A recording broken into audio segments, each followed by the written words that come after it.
శ్రీరస్తు శుభమస్తు. చిరంజీవి శివ ఈ కార్యక్రమానికి కారకుడు. ఇలాంటి నిత్య కృత్యమైన ఈ కార్యక్రమాలంతా మీరందరూ చేసుకోవడానికి మూల కారణం ఉత్తమ గురువు అయినటువంటి కృష్ణమాచార్య గారు. ఆయన సమాజానికి ఒక ఉత్తమమైన మార్గదర్శిగా అన్ని విషయములు బోధించి కొన్ని వందల కుటుంబాలను ఒక మంచి ప్రణాళికతో వాళ్ళని నిబంధన చేసి వాళ్ళని అలా నడిపించేటట్టు చేశారు. ఆయన సమాజానికి గురువు. ఈ కాలంలో ఏ సమాజానికి ఎటువంటి దిశానిర్దేశం చేయవలనో అది ఆయన చేశారు. 2 పనుల్లో ఆయన చేసింది. ఒకటి ఏమిటంటే నిత్యము భగవన్నామము ఏ విధంగా చేయాలో ఒక ప్రణాళిక ఏర్పాటు చేశారు. రెండవది గురుతత్వ మార్గంలో అందరినీ ప్రవేశపెట్టారు. ఒక గురుతత్వ బోధ, ఒక ఈశ్వర ఆరాధన. ఈ 2 చేస్తే ఆ గురువు సమగ్రమైన వాడని అర్థం. ఏదో మార్గం చెప్తున్నారు, ఉపాసన చెప్తున్నారు కొందరు, మరికొందరు కేవలం గురువు ఉంటే చాలు, వేరే భగవంతుడు ఏమిటి అవసరం లేదు. అలా కాక ఈ 2 ఒకే చోటికి తీసుకువెడతాయి. ఒకటి ఉంటే కానీ రెండోది లేదు అని వారి భావం. అలాంటి ఉత్తమమైన మార్గం చేసి చూపించారు. ఈ పూజా విధానం చక్కగా సాత్వికంగా మనోహరంగా శ్రావ్యంగా ఆ నామావళి చదివిన గురుతత్వ శ్లోకాలు బోధ అవి చదివినా జ్ఞాపకం చేసుకున్నా మంచి ప్రణాళిక చేశారు ఆయన. పశ్చిమ సముద్ర తీరంలో ద్వారక ఉంది, తూర్పు సముద్ర తీరంలో కృష్ణ బోధ ఉంది. ఆయనకి నా యందు పరోక్షమైనటువంటి ఆదరాభిమానాలు ఉండేవి. వారి యందు నాకు చాలా, నేను కలుసుకోలేదు కానీ కలిసే ఉండేవాళ్ళం. ఆయన యందు నాకు చాలా గౌరవం ఉండేది. ఆయన మరి కొంతకాలం ఉంటే ఇక్కడ వచ్చి ఈ ఊరు వచ్చి నేను ఆయన గారితో కొన్ని కార్యక్రమాలు ప్రారంభింపచేయాలని నేను అనుకున్నాను. అది 1983-84 దైవ సంకల్పం ఎలా ఉందో అలాగే జరిగింది. మేము కలుసుకోలేదు. చాలా చిన్న వయసు ఆయన వెళ్ళిపోవడం. ఆయన పెద్ద వయస్సులు కాలేదు. కానీ ఆయన వెలిగించిన దీపాలు అందులో నూనె అయిపోకుండా బాగా వెలుగుతున్నాయి. ఏ దీపం కొడిగట్టలేదు.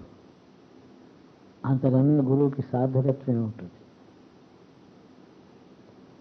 ఎటువంటి బోధలు నిత్యము శాశ్వతము కొడిగట్టని దీపంలాగా ఉంటాయి అంటే అందులో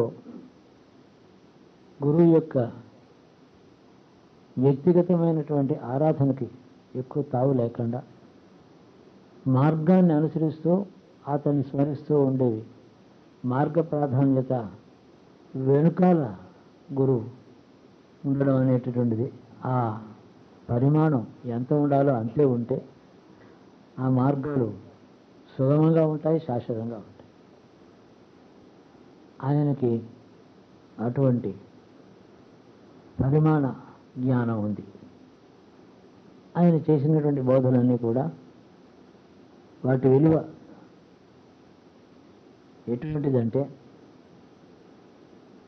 సమాజానికి ఏ కాలంలో ఏది అవసరమో అప్పుడే అది చెప్పడం ముఖ్యం. అంటే సమయం ఆసన్నమై మన ధర్మానికి ఒక మలుపు దీని చరిత్రలో కలుగుతున్న సమయంలో కొందరు జాగృతం చేయడం. ఈ సనాతన ధర్మం అనేది నేడు సువిశాల భారతదేశంలో 100 కోట్ల జనాభా ఉన్నటువంటి ఆసియా హిమాచల ప్రాంతం అంతటికీ కూడా మార్గం కావాలి. కానీ ఏ ఒక్క వ్యక్తి రూపంలో ఉండే గురుతత్వానికి సాధ్యం కాదు. ప్రాంతాలు అనేకం, సాంప్రదాయాలు అనేకం, భాషలు అనేకం, కట్టు బొట్టు లక్షణాలు అనేకం, ఇష్టదేవతలు అనేకం, ఇలా ఉన్నటువంటి వైవిధ్యంతో ఉండే విశాల భారతంలో తాను తీసుకున్నటువంటి విద్యార్థులను సరైన మార్గంలో పెట్టడం, దేశం అంతటికీ నేను మార్గం చూపిస్తానని అనుకోకుండా తన కుటుంబాన్ని తను జాగ్రత్త పెట్టుకోవడం వివేకం అంటారు. అది మహావివేకం. అది సులభం కాదు. అది ధనం సంపాదించవచ్చు, అధికారం సంపాదించవచ్చు, గ్రంథాలు రాయవచ్చు. ఈ అనంతమైనటువంటి విశాలమైన దేశంలో అనంతమైన కర్తవ్యంలో తన వంతు ఏదో తను చేసుకుని వెళ్ళిపోవడంలో కూడా వివేకం ఉంది. అది ఆయనకి తెలియంది. అందుకని ఆయన యందు నాకు అపారమైనటువంటి ప్రేమ, గౌరవాలు ఉన్నాయి. నాకు గురు తత్వమేమో ఒక నిచ్చెన లాంటిది, గురువులేమో అందులో మెట్లు లాంటివారు. ఆ తత్వమే ఒక నిచ్చెన. ఈ చివరిగా చివరిలాగా కలిపి ఒకటే నిచ్చెన, దాని మీద వెళ్ళవలసిందే. ఒక్కొక్క మెట్టు ఒక్కొక్క గురువు. ఈ మెట్లు అన్నీ కూడా నిచ్చెన విధంగా 2 పెద్ద కర్రలకి చేత నిర్మాణం చేసి అన్ని 2 మెట్లని 2 కర్రలు అన్నీ పట్టుకుంటూ ఉన్నాయో, అలాగా ఆ 2 పొడుగైనటువంటి కర్రలు ఇహము పరము, ఈ రెండింటికి మధ్యని సమన్వయం చేస్తూ గురువు ఒక్కొక్క మెట్టుగా ఉంటాడు. ఈ విధంగా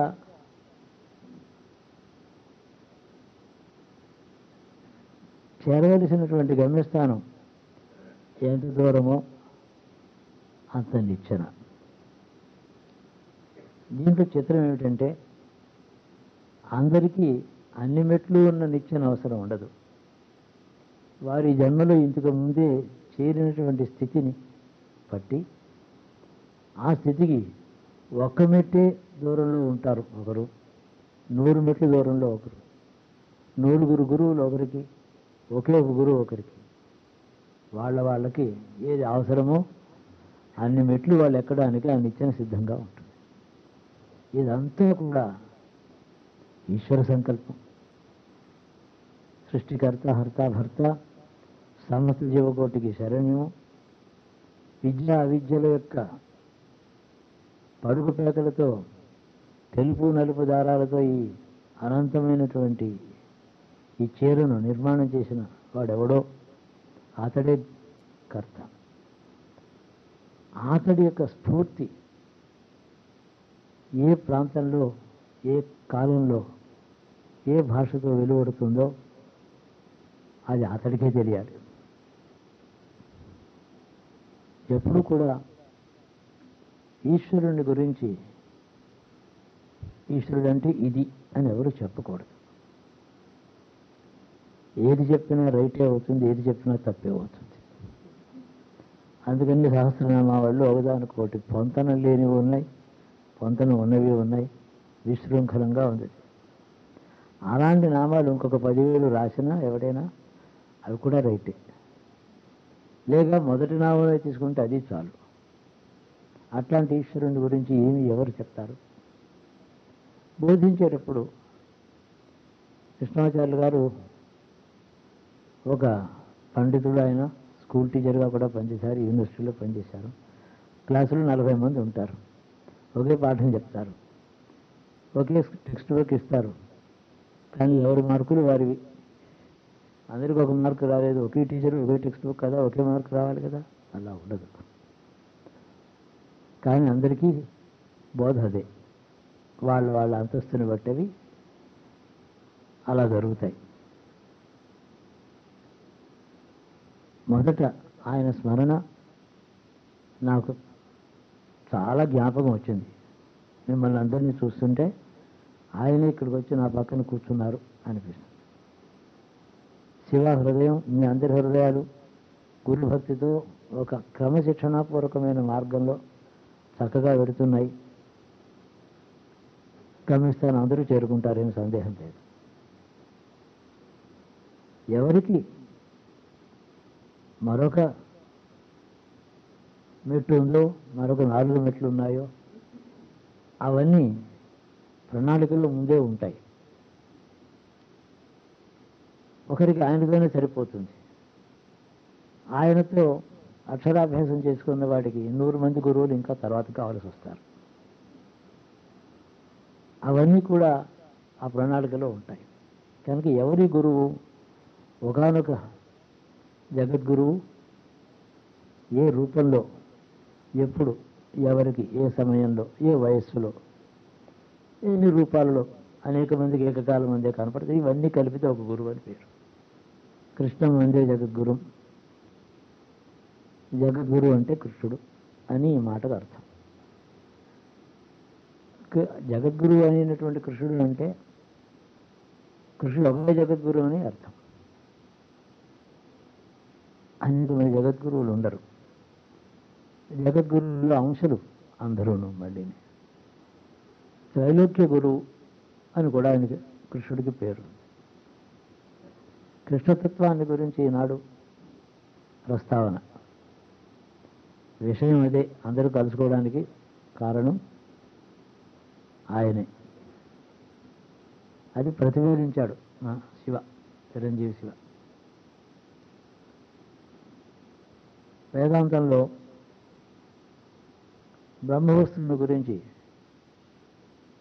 బ్రహ్మతత్వాన్ని గురించి చెప్పేటప్పుడు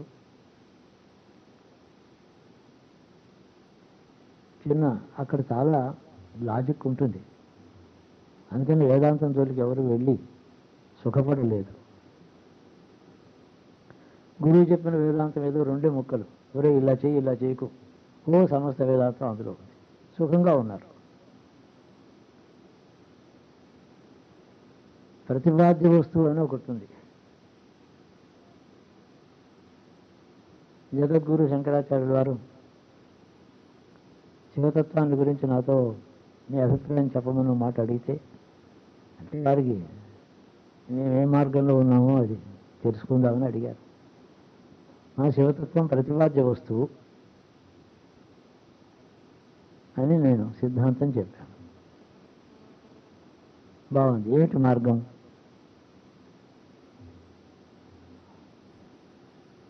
ఇందాక చెప్పారే,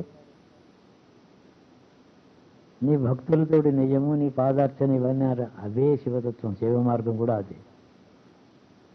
శరణాగతి, శివ దీక్షాపరుడు ఎవడొచ్చినా వాడికి శరణు, వాడు శివుడని నమస్కారం చేసి వాళ్ళతో నెయ్యం, వాళ్ళకు ఆరాధన, గురు పూజ, శివపంచాక్షరి, అవే మార్గాలు.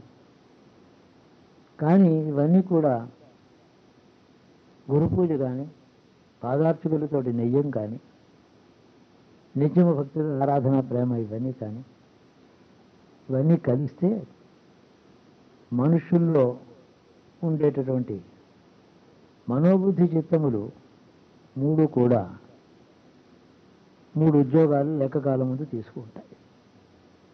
ఒకటి తీసుకుని ఇంకొక 2 పనిలోకి రాకపోతే పని అవ్వదు. మనసుతో ఈశ్వరుని ధ్యానిస్తే సరిపోదు, బుద్ధితో వివేచించాలి, చిత్తంతో ధ్యానించాలి. అలాగే అందుకని 3 కూడా ఆయన చెప్పాడు. భాగవతంలో లలిత స్కంధము, కృష్ణమూలము అని ఒకటి, ఒక అద్భుతమైన పద్యం అది. ఆ పద్యానికి వ్యాఖ్యానం భాగవతం అంతాను. భాగవతం అంతా ఆ పద్యానికే వ్యాఖ్యానం.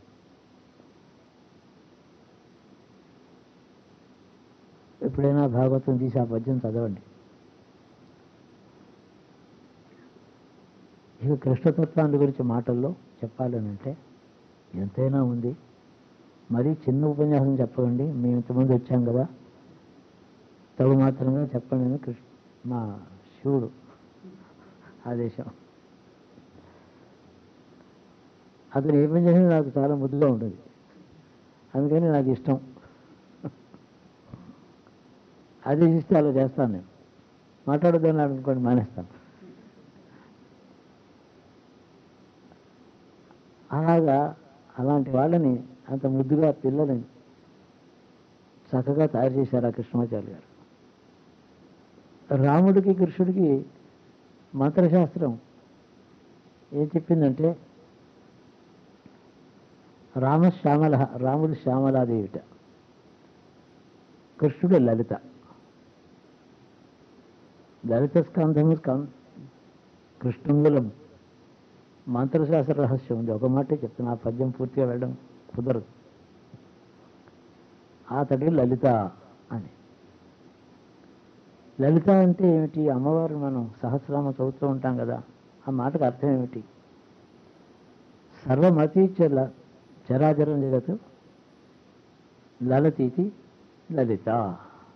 ఈ జగత్తు, బ్రహ్మాండములు, దాంట్లో ఉన్న దేవతలు, ఆ లోకాలు, ఈ లోకాలు అన్నీ కూడా విద్య అవిద్య, రాక్షసులు, దేవతలు అంతా కలిసి ఒక పెద్ద మహా సముద్రం జగత్తు, అనూహ్యమైన జగత్తు ఉంటే దీని అంతటికీ అతీతమై ఆ పైన ఎప్పుడు తేజోమయ స్వరూపిణివై ఎప్పుడు నీవు ఉంటావు. అందుకని నీవు లలితవు, ఇది దీనికి అతీతం. సర్వం అతీత్య లలతీతి అని చెప్పారు. అట్టి తత్వం అన్నమాట కృష్ణుడు. అందుకని జగద్గురు. జగద్గురు అంటే ఏమిటి? భూలోకానికి గురువు అని కాదు. జగత్తులో ఎంతో ఊర్ధ్వలోకాలు ఉన్నాయి.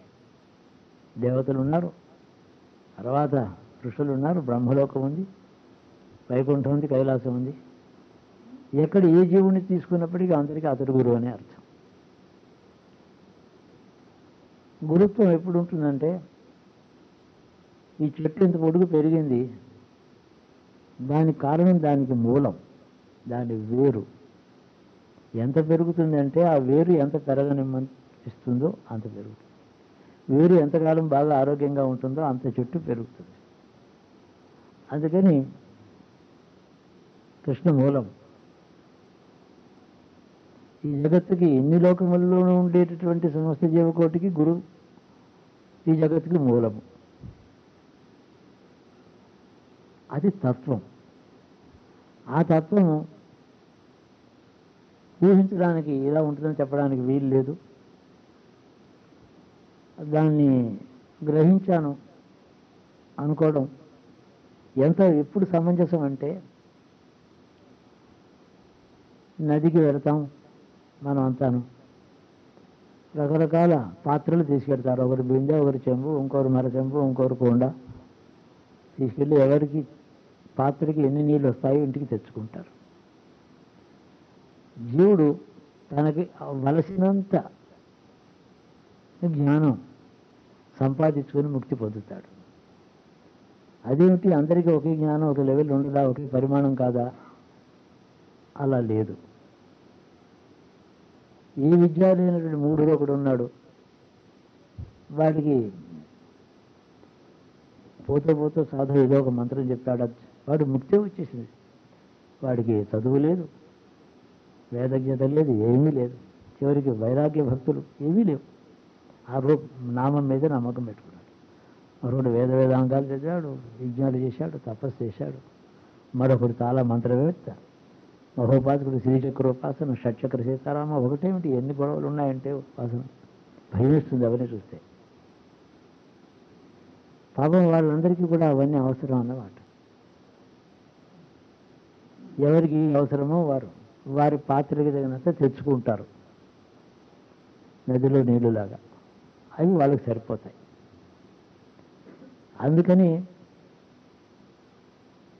ఈ జగద్గురు తత్వం అనేక మందికి అనేక రూపములలో, అనేక మార్గాల్లో ఉంటారు. కానీ ఫలం అందరికీ ఒకటే వస్తుంది చివరికి.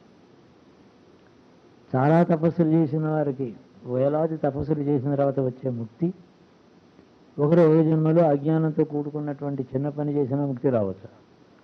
వీరి ప్రాణం పూర్వమే అయిపోయింది. ఆ పెద్దవాడి ప్రయాణం ఈ జన్మలోనే చాలా జరిగింది. అంతే. ఈ మాటే కృష్ణుడు చెప్తున్నాడు గీత అంతా. ఎవరి కృష్ణుడు? ఆ జగత్ యొక్క ఆద్యంతములు తెలిసి మూలమై అంతమై ఆద్యంతరి, తానేమో ఆద్యంతరి, జగత్తు యొక్క మూలమందు జగత్తు యొక్క అంతమందు తాను ఉన్నాడు.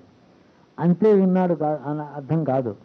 జగత్తు పరిమాణంలో కొంత, జగత్తంతా అతడు వ్యాపించాడు, కానీ అతడు జగత్తుకి అతీతంగా ఉన్నాడు. దానికంటే ఇంకా ముందున్నాడు, ఇంకా మించిపోయి ఉన్నాడు. యో వేదాలు జగత్, అలాగని వేదాంతేజ ప్రతిష్ఠిత. ఇది అట్టవాడు ఈశ్వరుడు. ఈశ్వరుడే గురువు. అందుకని శివదేవ గురువు అంటారు, జగద్గురు కృష్ణుడు అంటారు. తత్వం అన్నమాట. ఈయన మనందరిలాగా ఈ భూమి మీద నడిచిన మనిషి. తల్లి గర్భంలో ప్రవేశించి గర్భం నుంచి బయటకు పుట్టి బయటకు వచ్చి తన కార్యం నెరవేర్చుకున్నాడు. పుట్టిన పరిస్థితులు ఎటువంటివి? తల్లిదండ్రులకు కారాగార వాసం, అంతకుముందు 7 పిల్లలను ఆ కంసుడు కళ్ళ ముందర చంపితే ఆ దుఃఖం చూసి భరించి దిగమింగి మళ్ళీ సంతానాన్ని కన్నారు వాళ్ళు. కారాగారం, భయంకరమైన కొండిపోతగా వర్షం, బహుళాష్టమి, శ్రావణ మాసం, అంధకారం, జైలు, తాను పుట్టడం. పుట్టగానే తక్షణ కర్తవ్యం తల్లిదండ్రులకి ముద్దాడడం కాదు, సంతోషం కాదు. ఈతడికి పుట్టక ముందే అరిష్టం, మృత్యు వెనకాల వేచి ఉంది. తనకి ముందు పుట్టినటువంటి 7 పోయిన మార్గంలో తను పోవలసిన వాడే ఉంటే అక్కడే ఉండి కంసుని అప్పుడే జయించకూడదా? భగవంతుడు కదా, తల్లిదండ్రులకు దూరం కావాలా? ఇంకెక్కడో ఆ పిల్లని, ఆడపిల్లని తీసుకొచ్చి ఇక్కడ పెట్టడం, తాను అక్కడ తప్పించుకుని ఆయన మోసుకుని వెళితే ఆ యమునా నదిలో దాటుకుని ఎక్కడికో వెళితే ఎవరి దగ్గర అప్పు చెప్తే తలదాచుకోవడానికి యశోద పక్కకి వెళ్ళాడా? అది కాదు. తన కార్యక్రమం అక్కడ మొదలవ్వాలి. వెంటనే పొద్దున్నే మనం 10 గంటలకు ఆఫీస్కి వెళ్ళిపోయినట్టు గోకులానికి వెళ్ళిపోయాడు. పుట్టగానే గంట కూడా కాలే, ప్రారంభం అక్కడ ఉంది. కార్తీక్ తన ఉద్యోగం. ఆయనకి పుట్టగానే వెళ్ళిపోయిన వాడికి బారసాల, నామకరణమా, అన్నప్రాశన ఎవరు చేస్తారు? అందుకని అక్కడికి పోయిన తర్వాత ఈ తల్లిదండ్రులకి వాడి పేరు కూడా తెలియదు. వాడిని తీసుకెళ్ళిపోయారు ఎవరు అనుకున్నారు, అయిపోయింది. ఎక్కడో తలగా బతికితే చాలు. పుట్టడమే గంపెడు బాలారిష్టాలతో పుట్టాడు. పోతనొచ్చి పాలిస్తుంది, ప్రాణాలు తీసేయడానికి. శకటాసురుడు వచ్చి మీదకి వచ్చి చంపేయడానికి ప్రయత్నం చేస్తాడు. ధేనుకాసురుడేమో గోవుల మందులో దాగి చంపడానికి. అంతా రాక్షసమయం, శత్రుమయం, ప్రాణభీతి, అన్ని అరిష్టాలే. అందుకని బాలారిష్టాలు పిల్లలకు వస్తే కృష్ణుడి పేరు చెప్పమంటారు. అంతకన్నా బాలారిష్టాలు అనుభవించిన మనుషుడు ఎవడూ లేడు. అక్కడికి పోయినాడు. పోయినా తల్లిదండ్రులు పంపించారు కదా, ఏ పేరు పెట్టి పంపించారు అని నందుడు, యశోద అడుగుతారా? మళ్ళీ అక్కడికి వెళ్ళి అడగాల్సిందే. అక్కడికి వెళ్ళడానికి వీలు లేదు. పేరు లేనటువంటి ఒక శిశువు ఇంటికి వచ్చాడు. నల్లగా ఉన్నాడు. అందుకని ఇప్పుడు కృష్ణుడు అనండి అన్నారు. అంతే, అదొక వర్ణన, పేరు పెట్టింది ఎవరు లేరు. ఆ తర్వాత ఏమో గోకులంలో ఉన్నాడు, ఆ గోవుల మందిని వెనకాల పెడుతున్నాడు గోపాలుడు. ఇక మురళి వాయిస్తూ ఉంటాడు మురళీధరుడు. వసుదేవుడు కొడుకుని తర్వాత తెలిసిన వాసుదేవుడు, తండ్రి పేరు మీద. ఎవరు పేరు పెట్టలేదు, నామకరణం లేదు, అన్నప్రాసం లేదు, ఏమీ లేవు. ఆయన చేసిన పని రూపం దాన్ని బట్టే తప్ప ఒక పేరు లేకుండా పుట్టి పెరిగాడు. ఇది ఆయన జన్మ. వెంటనే కార్యం ప్రారంభం చేశాడు. 108వ రోజు వచ్చింది. రోహిణి నక్షత్రంలో పుట్టాడు. 108వ రోజు మళ్ళీ రోహిణి వస్తుంది, ఎందుకంటే 4:27 కాబట్టి సామాన్యంగా వస్తుంది. ముందు రోజు రేపు రోహిణి నక్షత్రం, ఈ పెళ్ళినాడు పుట్టినరోజు, పుట్టిన నక్షత్రం అన్నారు. అవాడు ఆయన వెళ్ళగిత్తల పట్టుకున్నాడు, పక్కకి దొరిలాట. అబ్బో, పక్కకి దొరిలాడు పిల్లవాడు, వాడు చాలా పెద్ద ఉత్సవం చేయాలనుకున్నారట. మరునాడు రోహిణి నక్షత్రం. ఈ 27 నక్షత్రాల్లో చాలా చెడ్డ నక్షత్రాలు 9 ఉన్నాయి, అందులో రోహిణి ఒకటి. చాలా పెద్ద శాంతి చేస్తారు, అమ్మో రోహిణిలో పుట్టాడు అని. ఆభరణీ కృతిక ఇవన్నీ వరుసలో రోహిణి కూడా వస్తుంది. సరే, ఆయనకి గొప్పగా శాంతి చేద్దాం అనుకున్నారు. ఆ జన్మ నక్షత్ర శాంతి మహోత్సవం అని దానికి పేరెట్టారు. అందరూ వచ్చారు. అందరూ కూడా కార్యక్రమం చాలా, అందరికీ ఇప్పుడు తెచ్చాడే 200 లడ్డూలు, అలాగా కార్యక్రమాలు చాలా ఉంటాయి. అలాంటప్పుడు అందరినీ పిలవాలి, వాళ్ళకి అవి పిలవాలి, కూర్చోబెట్టాలి, చాపలేయాలి, మంచినీళ్ళు, ఇవి గొడవలో ఉన్నారు. అన్ని విషయాల్లోనూ శ్రద్ధ, అందరికీ నిమగ్నులై ఉన్నారు. ఒక కృష్ణుడిని మర్చిపోయారు. మనం అంతా చేసే పని అలా ఉంటుంది. అది అక్కడ ఎవ్వరూ లేరు. చాలా అందమైన రూపంతో పూతన వచ్చింది, స్తన్యం ఇచ్చింది, పాలతో పాటు ప్రాణం తీసుకున్నాడు. నిజ రూపంలో నేలని పడిపోయింది. వాళ్ళందరూ వచ్చి, అయ్యో ఎవరో రాక్షసు వచ్చింది, పిల్లవాడు దడుచుకున్నాడేమో, వాడికి దృష్టి తీయని అంటారు. మనుషుల స్వభావం అలాగే ఉంటుంది. భగవంతుడి దిష్టి తీస్తారు, భగవంతుడికి ఏమో రక్ష కడతారు.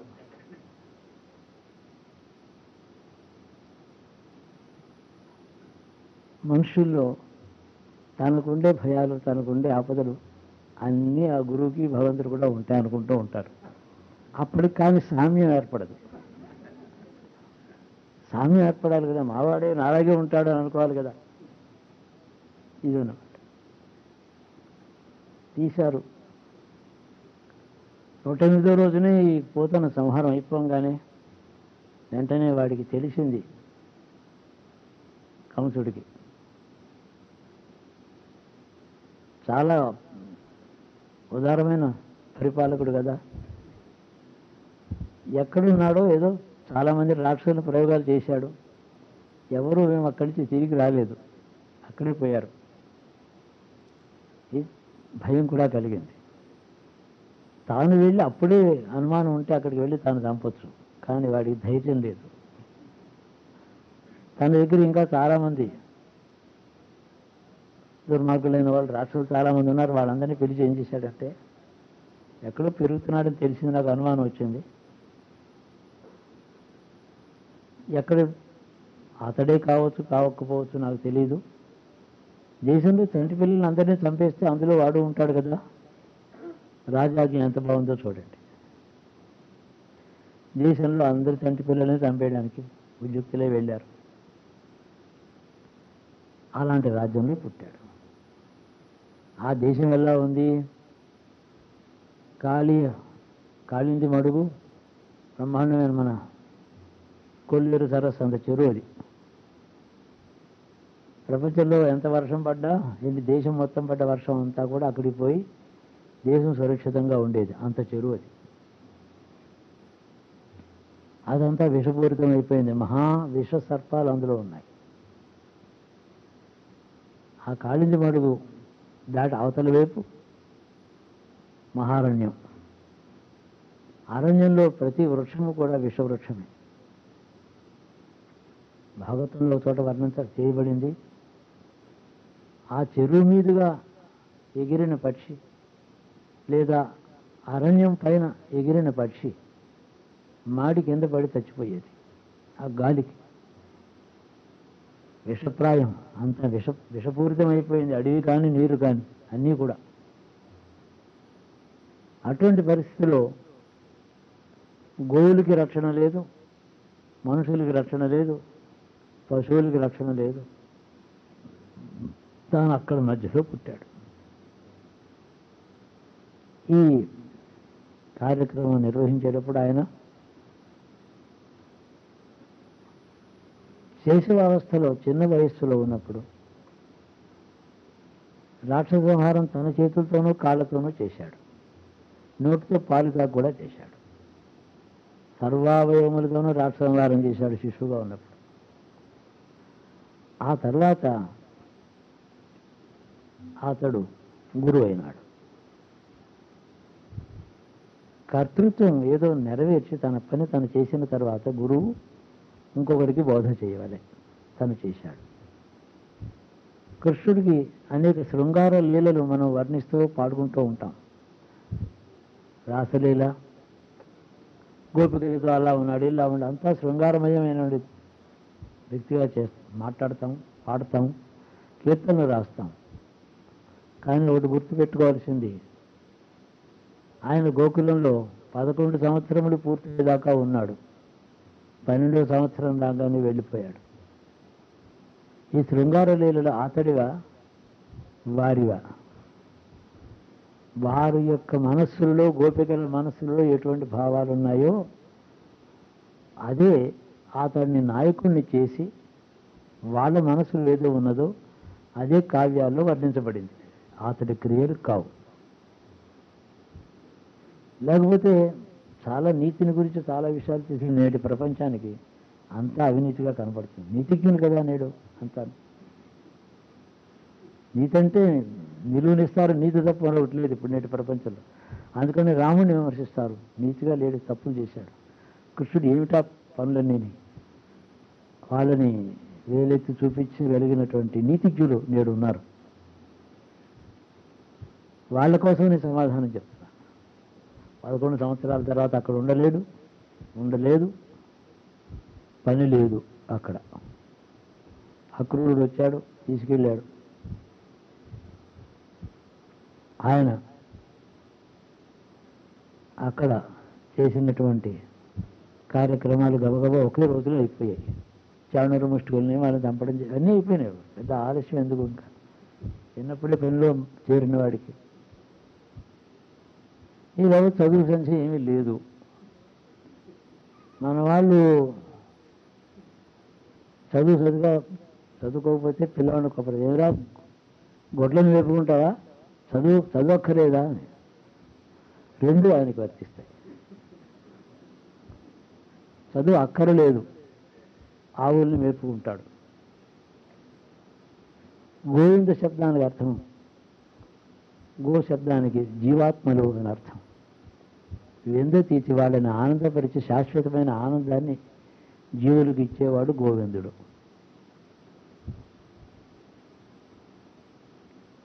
అట్టివాడు చదువు సంధ్య ఏమీ లేకుండా తను వెళ్ళిపోయినాడు. మధురా పట్టణానికి వెళ్ళిన తర్వాత, కంసుని చంపిన తర్వాత సంవత్సర కాలం ఉన్నాడు మధురలో. పట్టణం మంచిదే, కానీ చచ్చిపోయిన వాడికి ఇంకా అనుయాయులు కొద్దిగా మంది ఉంటారు. ముఖ్యంగా అతడికి మామగారు ఉన్నాడు. కంసుడు మామగారు జరాసంధుడు చాలా దూరంలో ఉన్నాడు.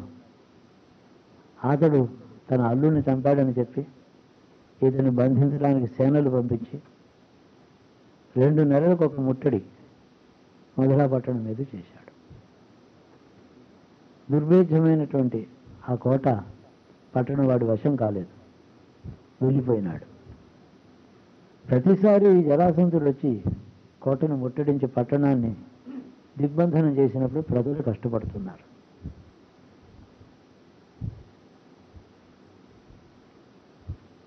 ఆ మధురాపట్టణం కోట ఎవరు కట్టారో మీకు తెలుసా? రాముడు సోదరుడైనటువంటి భరతుడు కట్టాడు. మధురాపట్నం చాలా చిన్న గ్రామం అప్పుడు రామాయణ కాలంలో.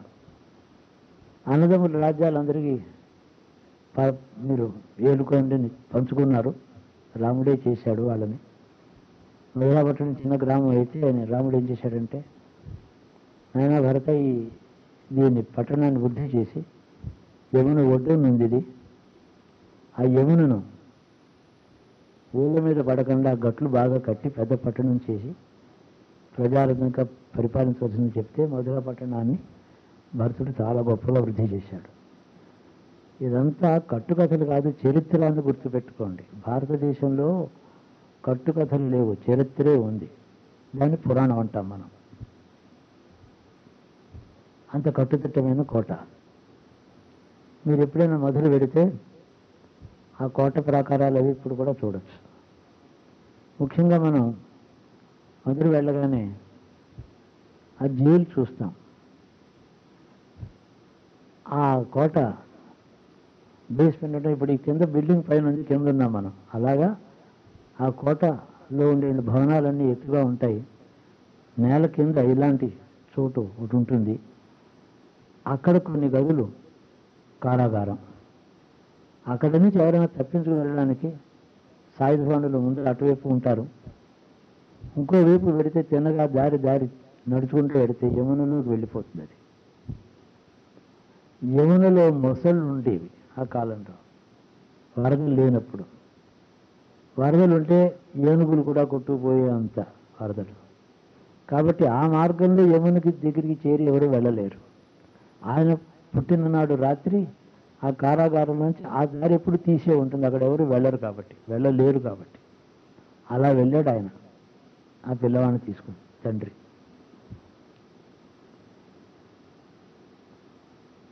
అలాంటి మధురా పట్టణాన్ని గడిగడిగి వచ్చి జరాసంధుడు ముట్టడిస్తూ ప్రజలు కష్టపడుతూ ఉండడం చేత అది ఆయన కంసుడు యొక్క తండ్రి దగ్గరికి వెళ్ళి, నేను ఈ ఊళ్ళో ఉండడం చేత నిత్యము ఇక్కడ శత్రుబాధ ఉంది, నేను ఇక్కడి నుంచి వెళ్ళిపోతాను, నాకు ఆజ్ఞ ఇవ్వవలసింది అన్నాడు. నేను ఈ రాజ్యం నీదే కదా, నీ మేనమావని సంహరించి లోకక్షేమం చేశావు, నువ్వే వెళ్ళుకో ఇది అన్నాడు. ఏం అభ్యంతరం లేదు, వారసులు ఎవరు లేరు, తనకు వచ్చేసింది రాజ్యం, అక్కడే ఉండొచ్చు. పట్టణం గట్టిదే, కోట మంచిది, అందరూ భక్తులే. కానీ ఏమిటి, ఎందుకు ఉండలేదు? ఆయన చిన్న వెంటనే కారణం చెప్పాడు.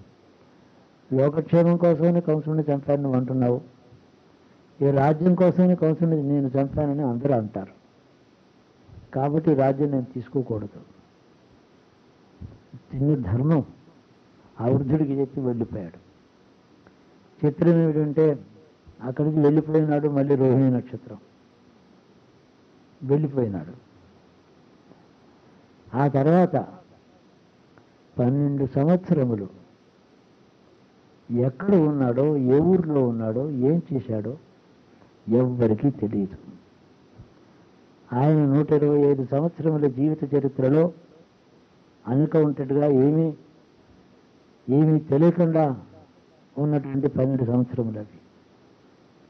జీవిత చరిత్రలో బలరాముని చేపట్టుకుని లాక్కుపోవడమే, తీసుకెళ్ళిపోయినాడు. రాత్రి సరిగ్గా వెళ్ళిపోయినాడు, ఎవరికీ తెలియదు. ఏం చేశాడు అని అంటే, కొందరు యోగులు తెలుసుకున్న విషయం, బ్రాహ్మణ వేషంలో ఇద్దరు కాశీ వెళ్ళిపోయారు.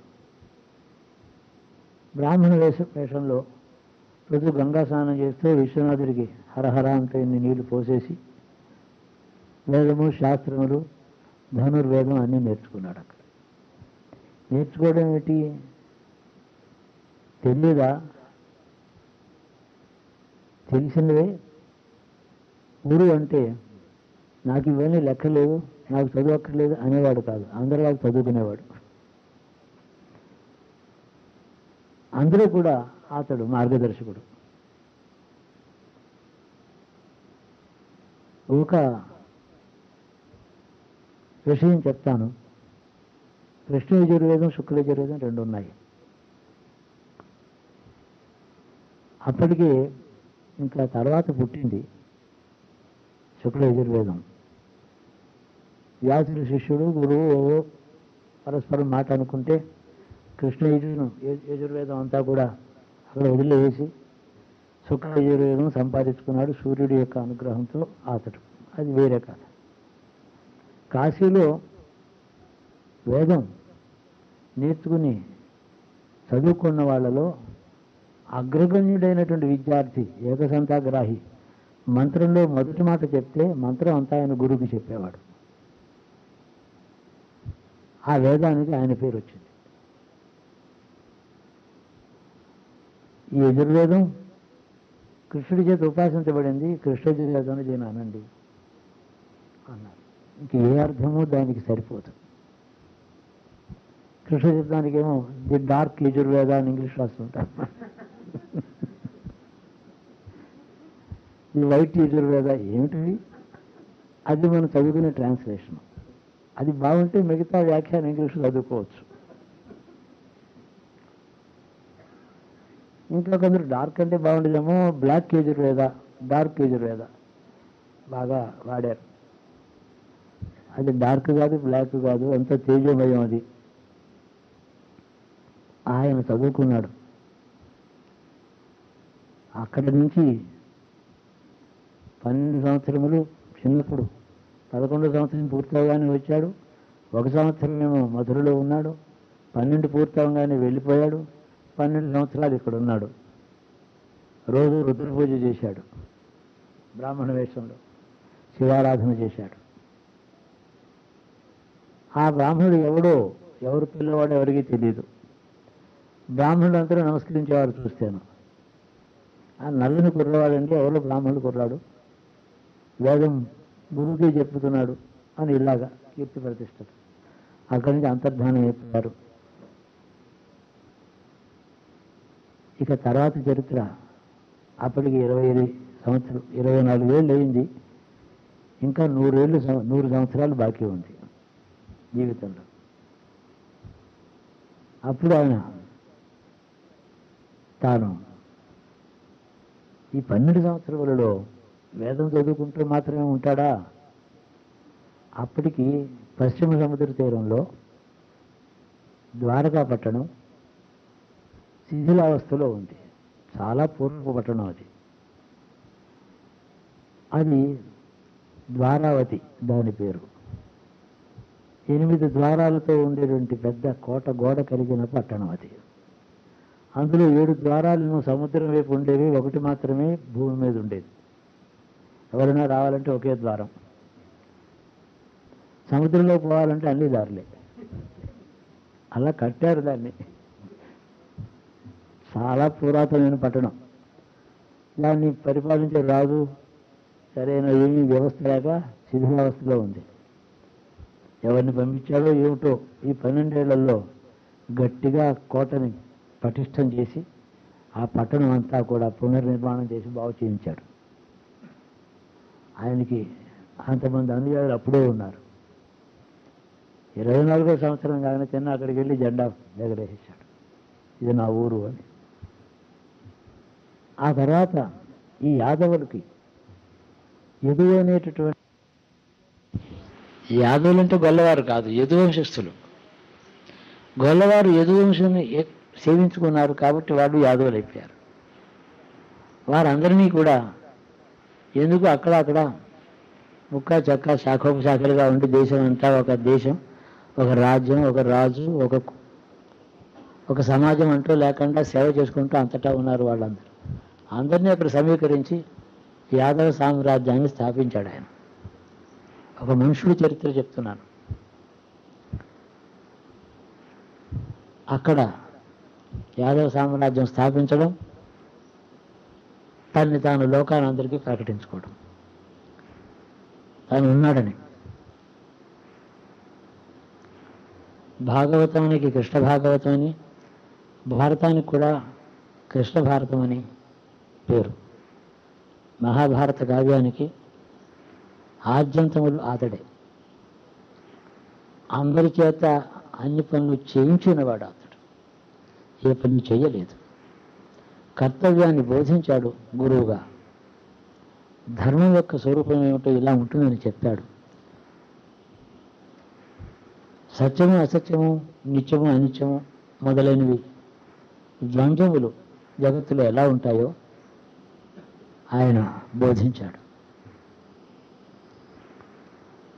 నేను 9 భార్యలు. ఎప్పుడు నేను ఈ మాట చెప్తూ ఉంటాను. 8 సంఖ్యకి ఆయనకి అవినాభావ సంబంధం. 8వ గర్భం తల్లికి. అష్టమి నాడు పుట్టాడు. 8 భార్యలు. 8వ అవతారం, దశావతారాలు. దేవతలకు కళలు అని మంత్రశాస్త్రం చెప్తుంది. పరమశివునికి 32 కళలు, అమ్మవారికి 16 కళలు, విష్ణువుకు 16 కళలు, బ్రహ్మకు 8 కళలు. అంటే వాళ్ళు పొంది ధరించిన శరీరంలో వారు చేసే క్రియల్లో ఆ దేవతలు ఏ పనులు చేస్తారో ఈ జగత్తులో దానికి అనుగుణమైన అన్ని కళలు ఆ దేవత యందు ఉంటాయని అర్థం. సుబ్రహ్మణ్యేశ్వరుడు 6 కళలు, బ్రహ్మదేవుడికి 8 కళలు. బ్రహ్మోపదేశం 8వ సంవత్సరం, గర్భాష్టమం అంటాం. 8వ చేస్తాం. రోహిణి నక్షత్రానికి బ్రహ్మదేవత. ఆ 8 సంఖ్య బ్రహ్మదేవుడిది. ఆయన పుట్టిన నక్షత్రానికి అధిదేవత బ్రహ్మ. బ్రహ్మదేవుడికి 8 కళలు. సమన్వయం చేసుకుంటే ఎన్నో విషయాలు. మనం ఈ కొన్ని జీవితంలో ఆయనకి సంబంధించిన విషయములు కొద్దిగా ఇప్పుడు చెప్పుకున్నాం. మనం అతన్ని అనుసరించడం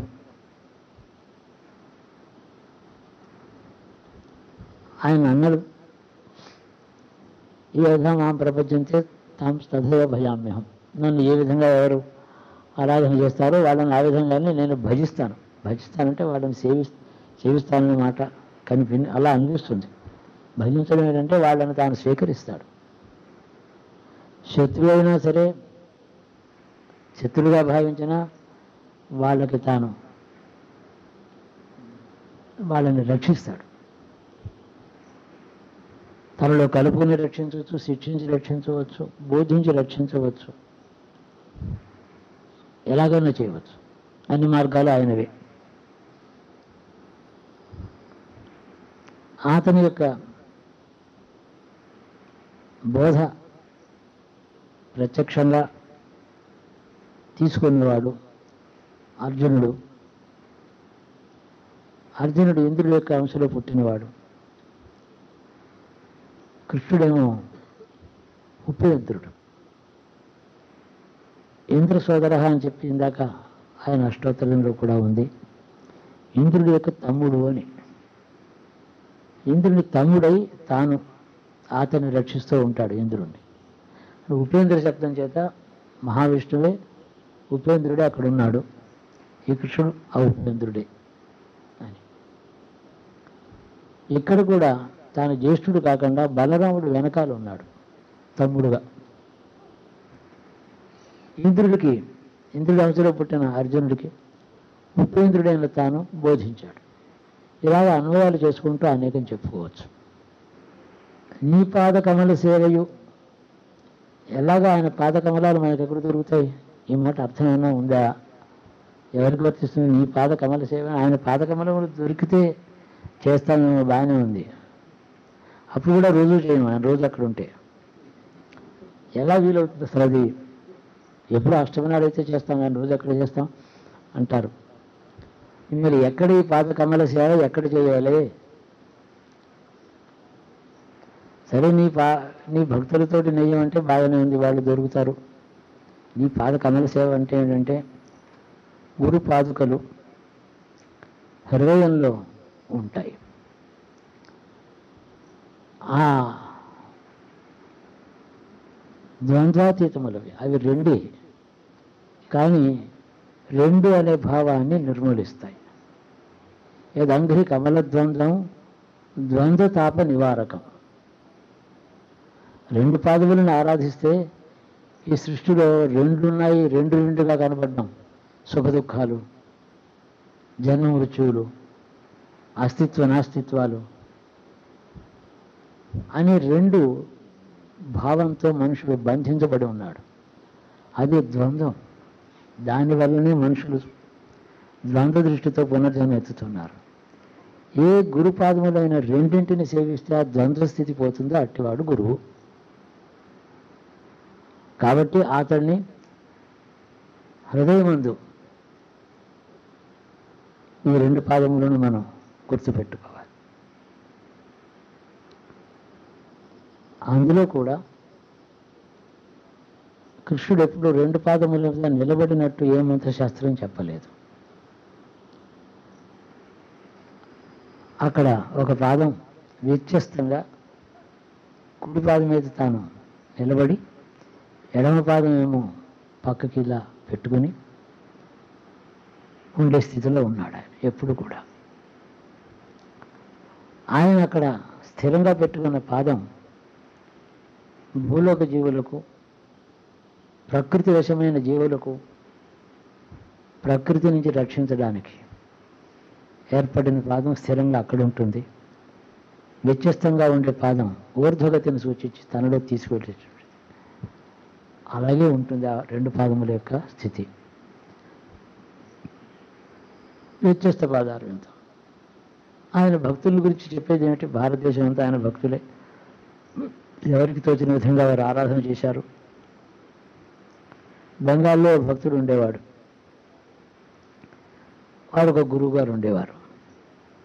ఆ గురువు గారు ఎప్పుడు కూడా భగవంతుణ్ణి కన్ను తెరిచి కృష్ణుని చూచి ఆరాధన చేసేవాడు. చక్కగా లయతాళబద్ధంగా భజన చక్కగా పాటలు పాడేవారు ఆ గురువు. ఆ గురువు దగ్గర ఏదో సంగీతం నేర్చుకోవాలని వీడు చాలా తాపత్రయపడ్డాడు. గురువు ఏం చెప్పాడంటే, ఒరే నీకు రహస్యం చెప్తున్నాను, నేను లయతాళబద్ధంగా ఇలా భజన చేస్తున్నప్పుడు దానికి అనుగుణంగా ఆయన నాట్యం చేస్తాడురా. ఆయన పాదాలు అలాగా నాట్యం చేస్తూ ఉంటే అది చూచి మైమరిచిపోతూ ఉంటాను నేను. అంతే నేను గురువు శిష్యుడు ఎవరు చేసినా అలాగేనా అండి అన్నాడు. అంతేరా, మరి ఎవరు చేసినా అలాగే చేస్తాడు, నా స్పెషాలిటీ ఏముంది అన్నాడు ఆయన. గురువులు అలాగే.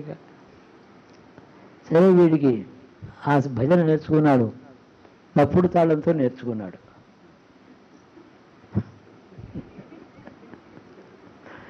వీడికి ఏమీ రాదు. గురువుగారు ఎక్కడికో బయటకు వెళ్ళినప్పుడు ఆ విగ్రహం ముందర నుంచుని వీడు ఆ తప్పుడు తాళంతో ఆయన గురువుగారు చెప్పారు, ఎవరు చేసినా ఆ తాళానికి అనుగుణంగా నాట్యం చేస్తాడు.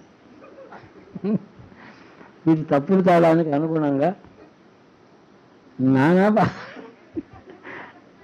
గురువాక్యం నిజం చేయడానికి, వీడి మూఢభక్తి నిజం చేయడానికి చివరికి ఆయనకి రెండు కాళ్ళు నొప్పులు బట్టి ఒళ్ళంతా చెమటలు బట్టి ముసురుని కూర్చున్నట్టు ఆయన. గురువుగారు వచ్చేటప్పటికి ఈ స్థితిలో ఉన్నాడు కృష్ణుడు.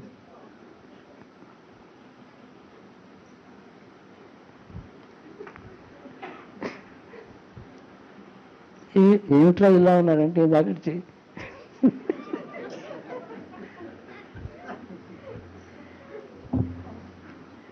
నేను మీ దగ్గర నేర్చుకున్న పాట పాడాను నా తాళంతో. ఇలా ఈ స్థితికి వచ్చాడు.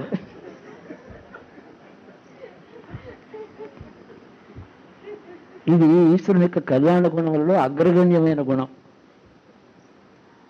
ఎంతో గొప్ప గుణం ఈశ్వరుడికి. ఎంత మూర్ఖుడైనా విశ్వాసం కలిగిన భక్తుడి చేతిలో కీలుబొమ్మ అయిపోతున్నాడు. ఇప్పుడు ఇంకెవరైనా నాట్యం చెప్పే గురువు గారు ఎవరైనా వాడి తాళంతో వాడు పాడితే వాడి నెత్తి మీద రెండు కొట్టుండి మళ్ళీ ఎప్పుడు పాడకుండా చేసి ఉండేవాడు. ఆయన వాడి తప్పుడు తాళానికే నాట్యం చేశాడు. చూస్తే కాళ్ళు వాచిపోయి ఉన్నట్టు ఒళ్ళంతా చెమటలట, కూర్చుని ఆయాసపడుతున్నట్ట నీ కృష్ణుడు. ఆ గురువుగారు, ఒరే ఇంకా నువ్వు ఎప్పుడూ ఆయన భజన చేయొద్దు, ఎందుకంటే నేను ఏదో తాళం లయ అంతా నేర్చుకున్నాను, చేస్తున్నాడు, ఆనందిస్తున్నాను, నీకు చెప్తే నువ్వేమో ఆయన ఎంత బాధ పెట్టావు. కాబట్టి ఆయన 2 పాదములు వ్యత్యస్త పాదంగా ఉంటాయి కాబట్టి హృదయంలో ధ్యానిస్తూ ఉండరా, నువ్వు పాట మాత్రం పాడొద్దని చెప్పాడు. ఆ విధంగా ఆయన కృష్ణుని రక్షించాడు ఒక భక్తుడి నుంచి. లేకపోతే అంతే, వాడి చేతిలో అంతే ఆయన గతి. భగవంతుడంటే అదన్నమాట. అలా ఉంటే ఈశ్వరుడు. నేను నీలాగే ఉంటాను అంటే నేను నా అజ్ఞానుడు ఇలాగే ఉంటాను వీడంటాడు. నీ అజ్ఞానంలో ఉన్నా నాతో ఉంటే నేను నీలాగా ఉంటాను అని అర్థం. నీ అజ్ఞానంలో ఉన్నా నీవు నన్నే స్మరిస్తూ ఉంటే నీతో నేను ఉంటాను. నీ వచ్చిన విషయంలో నువ్వు ఎలా అనుకున్నావో అలాగే నీకు కనపడతాను. అందుకని ఇలాగ ఆయన గురించిన కథలు చిత్ర విచిత్రంగా ఉంటాయి. సంగీతజ్ఞుడు నారదుడు విష్ణులోకంలో విష్ణు ముందర ఏదో చక్కని గానం చేస్తే, తుంబురు కూడా గానం చేస్తే, తుంబురుడు చాలా విద్వాంసుడు అన్నాడు ఆ విష్ణువు.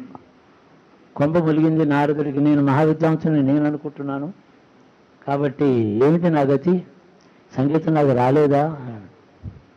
అలా కాదు, చాలా వచ్చింది కానీ చాలా రావాల్సింది ఇంకా ఉందన్నట్టు ఆయన. మరి ఎప్పుడు నా గతి ఏమిటి, ఎవరు నేర్పుతారని అంటే, వస్తాలే భూలోకానికి కృష్ణ అవతారంలో వస్తాను, అప్పుడు వచ్చి నా దగ్గర నేర్చుకోవాలన్నట్ట. నారదుడు ద్వారకకి వచ్చి, స్వామి నువ్వు అక్కడ అన్నావు ఆ సంగీతం ఏదో నేర్చుకుందామని వచ్చాను, నాకు ఇంకా పూర్తి కాలేదు అంటే కదా అంటే, ఎనమండు కదా భార్యలు ఉన్నారు, ఒక్కొక్కరి దగ్గర ఒక్కొక్క సంవత్సరం విద్య నేర్చుకోవాలన్నాడు ముందర.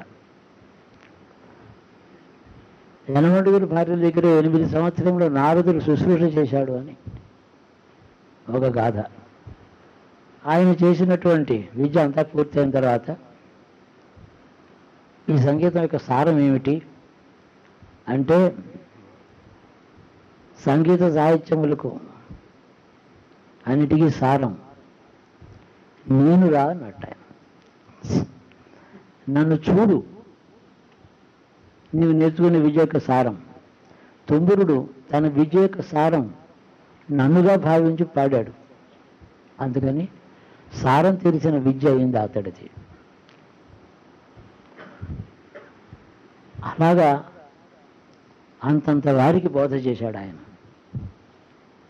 నిత్య జీవితంలో ఏ బ్రాహ్మణుడు వెళ్ళినా, యాచకుడికి వెళ్ళినా, అర్ఘ్యపాద్యాలు ఇచ్చి బ్రాహ్మణుడికి నమస్కరించి వాడి పాదాల మీద పువ్వులు వేసి, స్వామి మీకేం కావాలి అని అడిగి సేవించాడు. అంటే పెద్దల సేవ ఎలా చేయాలో కూడా అలాగే ఉన్నాడు. రాజాజ్ఞగా తను ఎప్పుడు దేని మీద ఆర్డర్ మీద సంతకం పెట్టల. వాళ్ళ అన్నగారే రాజు, ఆయన ప్రభు. ఆయన ఎలాంటి అన్నగారు, ఆయన తాళధ్వజుడు. ఆయన జెండా మీద పెద్ద తాడి చెట్టు బొమ్మ ఉంటుంది. ఎందుకంటే ఆయనకి కళ్ళు ఇష్టం,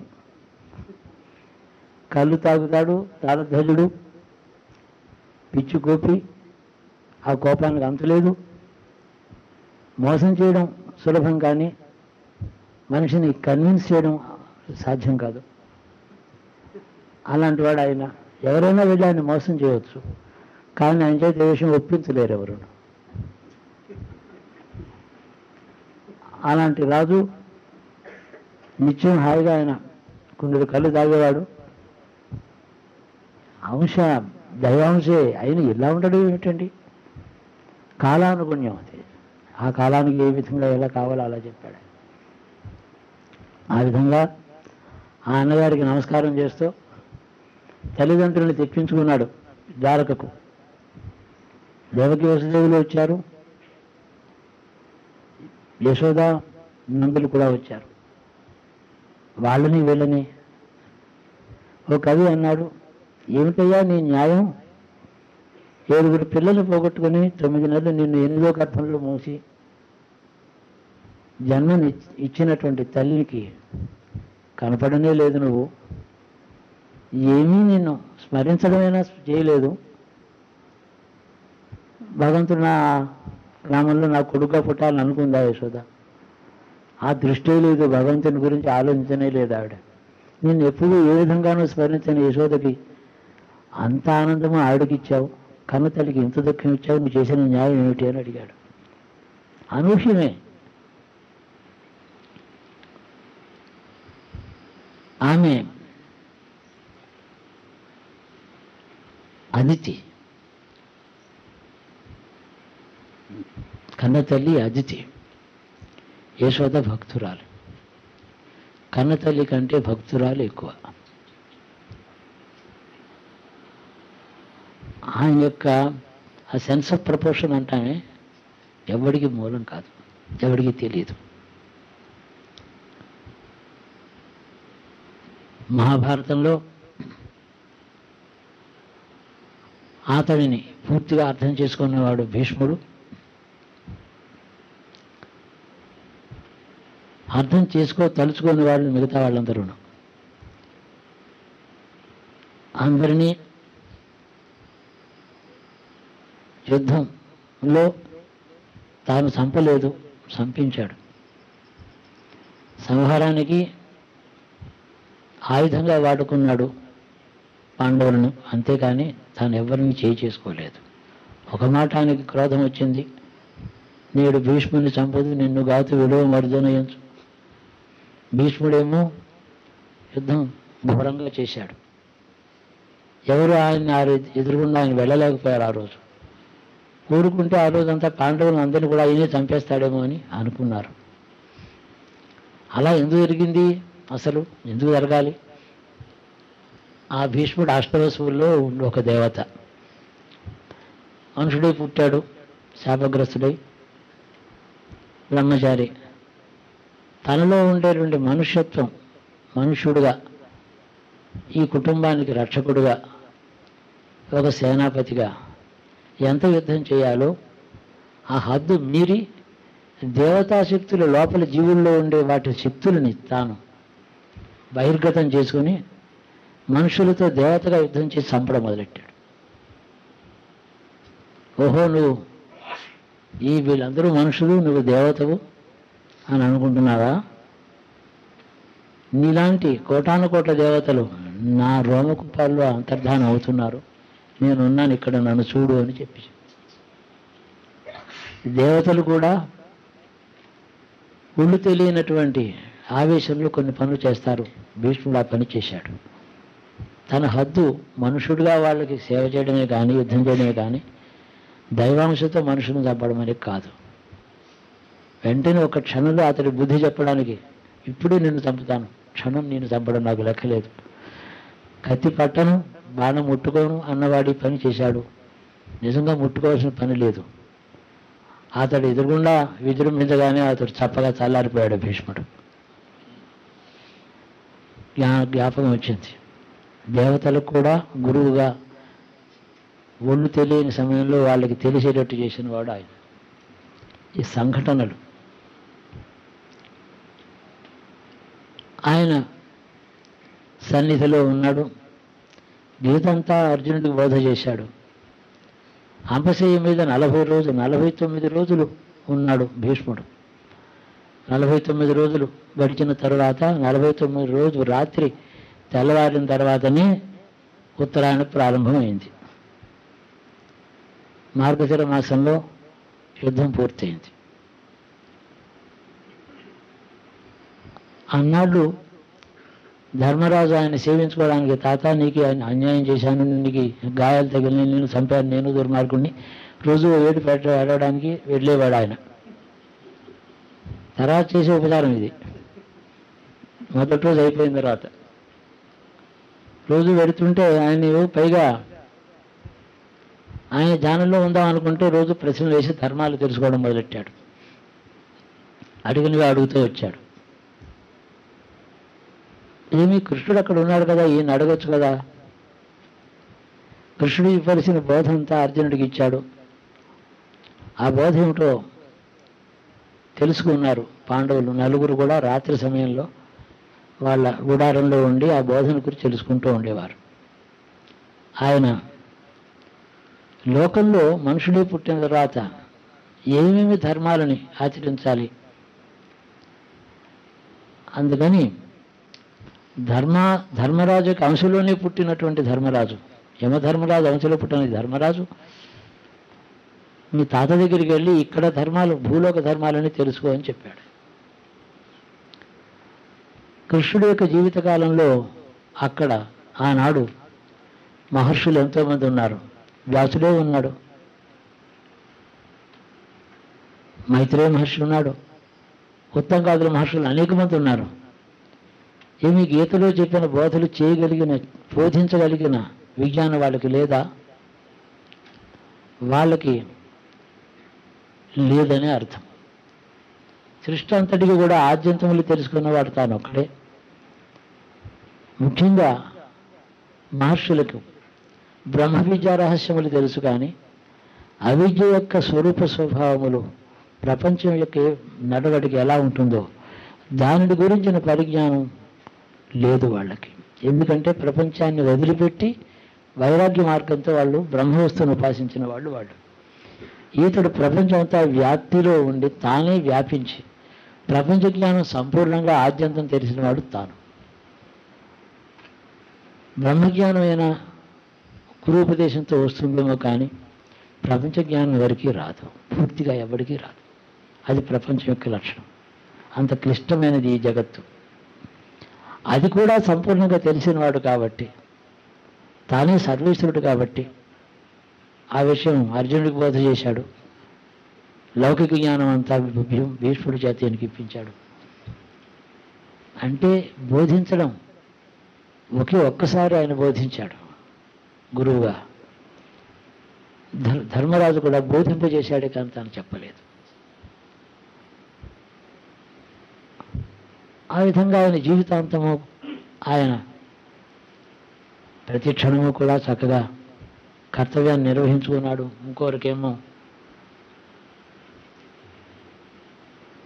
దీప్తివంతమైనటువంటి దివ్య తేజస్సులతో అందరికీ మనుషుడుగాను, భర్తగాను, పుత్రుడుగాను, సోదరుడుగాను, యజమానిగాను, భగవంతుడుగాను, సేవకుడుగాను, గోపాలకుడుగాను ఇన్ని పాత్రలు నిర్వహించాడు. మనుషులోకంలో 89 భార్యలను పూర్తిగా సంతోషపెట్టడం ఆయనకే చేతయింది. మనుషులు ఒక భార్యనే సంతోషపెట్టలేడు, సులభం కాదు.